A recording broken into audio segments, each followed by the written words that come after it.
Cities are the crucible of civilization. They have been expanding. Urbanization has been expanding at an exponential rate in the last 200 years, so that by the second part of this century, the planet will be completely dominated by cities. Cities are the origins of global warming, impact on the environment, health, pollution, disease, finance, economies, energy, are all problems that are confronted by having cities. That's where all these problems come from.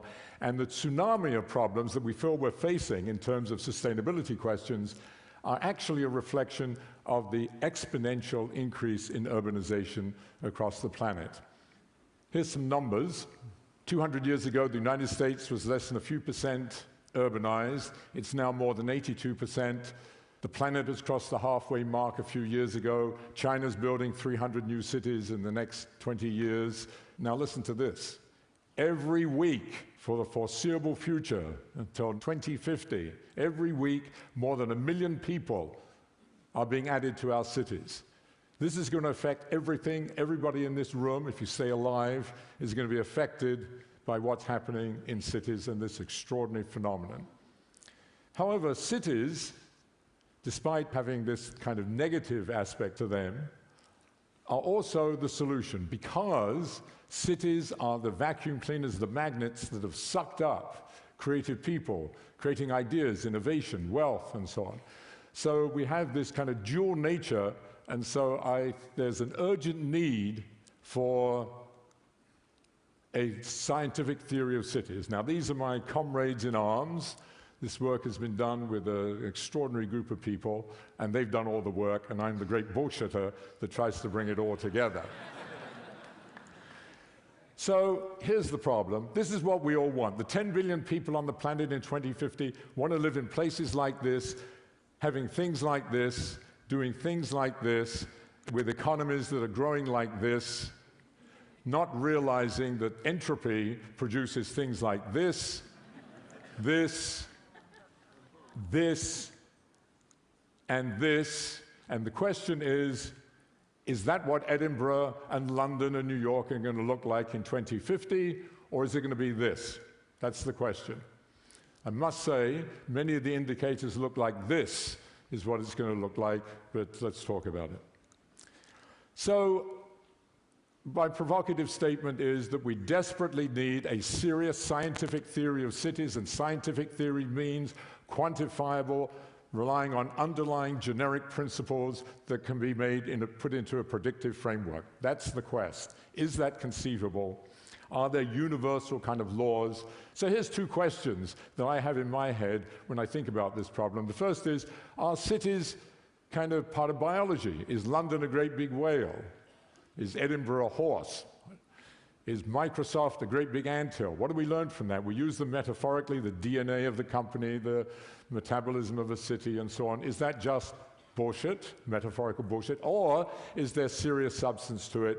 And if that is the case, how come that it's very hard to kill a city? You could drop an atom bomb on a city, and 30 years later it's surviving. Very few cities fail. All companies die, all companies. And if you have a serious theory, you should be able to predict when Google is going to go bust. Okay. So, is that just another version of this? Well, we understand this very well. That is, you ask any generic question about this: how many trees of a given size, how many branches of a given size does a tree have, how many leaves, what is the energy flowing through each branch, what is the size of the canopy, what is its growth, what is its mortality. We have a mathematical framework based on generic universal principles that can answer those questions, and the idea is, can we do the same for this? Okay. So the root in is recognizing one of the most extraordinary things about life is that it is scalable. It works over an extraordinary range. This is just a tiny range, actually. It's us, mammals. We're one of these.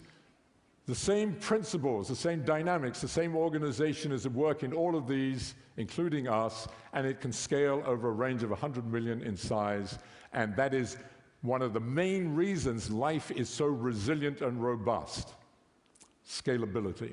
Okay, and we're going to discuss that in a moment more. But you know, at a local level, you scaled. Everybody in this room has scaled. That's called growth. And here's how you grew. Rat, that's a rat, could have been you. We're all pretty much the same. And you see, you're very familiar with this. You grow very quickly and then you stop. And that line there is a prediction from the same theory based on the same principles that describes that forest. And here it is for the growth of a rat, and those points on there are data points. This is just the weight versus the age, and you can see it stops growing. Very, very good for biology. Also one of the reasons for its great resilience. Very, very bad for economies and companies and cities in our present paradigm. This is what we believe. This is what our whole economy is thrusting upon us, particularly illustrated in that left-hand corner. Hockey sticks. This is a bunch of software companies, and what it is their revenue versus their age, all zooming away and everybody making millions and billions of dollars. Okay, so how do we understand this? So let's first talk about biology. This is explicitly showing you how things scale, and this is a truly remarkable graph. What is plotted here is metabolic rate, how much energy you need per day to stay alive, versus your weight, your mass, for all of us, bunch of organisms. And it's plotted in this funny way of going up by factors of 10, otherwise you couldn't get everything on the graph.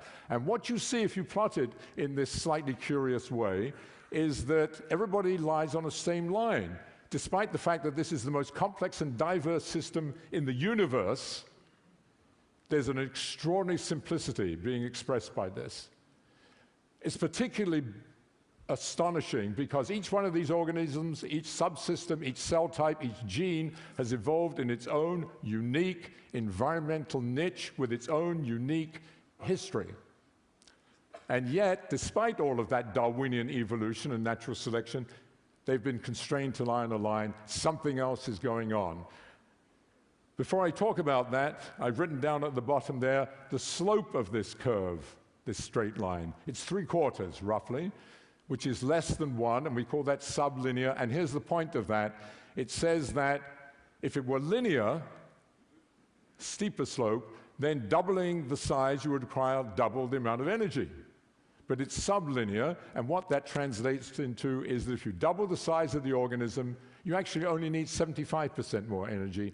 So a wonderful thing about all of biology is that it expresses an extraordinary economy of scale. The bigger you are, systematically, according to very well-defined rules, less energy per capita. Now, any physiological variable you can think of, any life history event you can think of, if you plot it this way, looks like this. There is an extraordinary regularity, so you tell me the size of a mammal, I can tell you at the 90% level everything about it, in terms of its physiology, life history, etc. And the reason for this is because of networks. All of life is controlled by networks, from the intracellular through the multicellular to the ecosystem level, and you're very familiar with these networks. That's a little thing that lives inside an elephant, and here's the summary of what I'm saying. If you take those networks, this idea of networks, and you apply universal principles, mathematizable universal principles, all of these scalings and all of these constraints follow, including the description of the forest, the description of your circulatory system, the description within cells. One of the things I did not stress in that introduction was that systematically the pace of life decreases as you get bigger. Heart rates are slower, you live longer, diffusion of oxygen and resources across membranes is slower, etc. Question is any of this true for cities and companies? So is London a scaled-up Birmingham, which is a scaled-up Brighton, etc., etc.? Is New York a scaled-up San Francisco, which is a scaled-up Santa Fe? Don't know. We will discuss that. But they are networks. And the most important network of cities is you. Cities are just a physical manifestation of your interactions, our interactions, and the clustering and grouping of individuals. Here's just a symbolic picture of that. And here's scaling of cities. This shows that in this very simple example, which happens to be a mundane example of number of petrol stations as a function of size plotted in the same way as the biology, you see exactly the same kind of thing. There is a scaling That is that the number of petrol stations in a city is now given to you when you tell me its size. The slope of that is less than linear. There is an economy of scale, less petrol stations per capita, the bigger you are, not surprising. But here's what's surprising. It scales in the same way everywhere. This is just European countries, but you do it in Japan or China or Colombia. Always the same, with the same kind of economy of scale to the same degree, and any infrastructure you look at, whether it's the length of roads, length of electrical lines, anything you look at has the same economy of scale, scaling in the same way. It's an integrated system that has evolved despite all the planning and so on.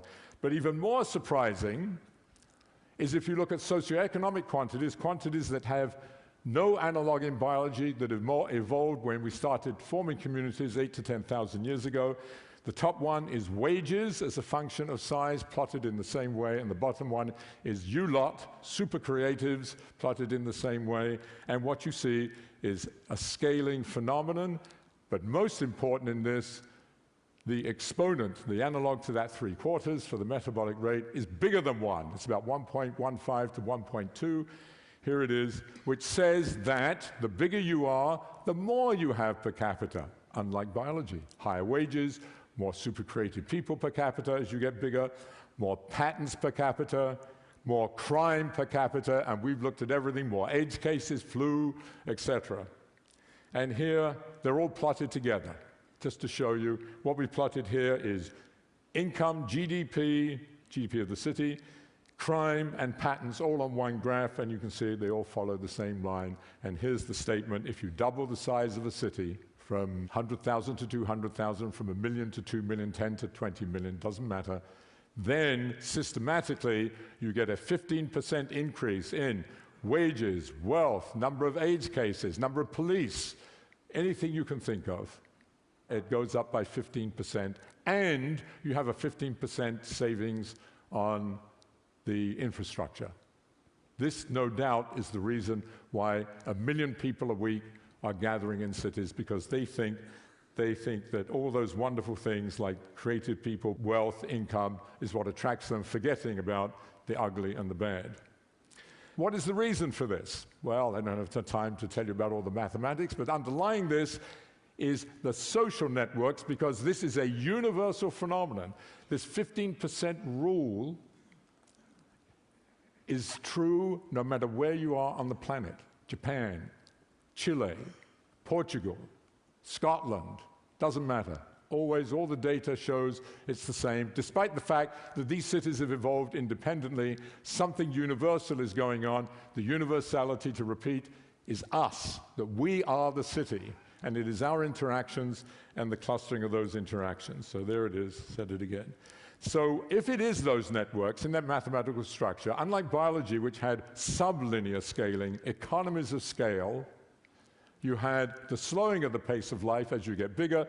If it's social networks with superlinear scaling, more per capita, then the theory says that you increase the pace of life. The bigger you are, life gets faster. On the left is the heart rate, showing biology. On the right is the speed of walking in a bunch of European cities, showing that increase.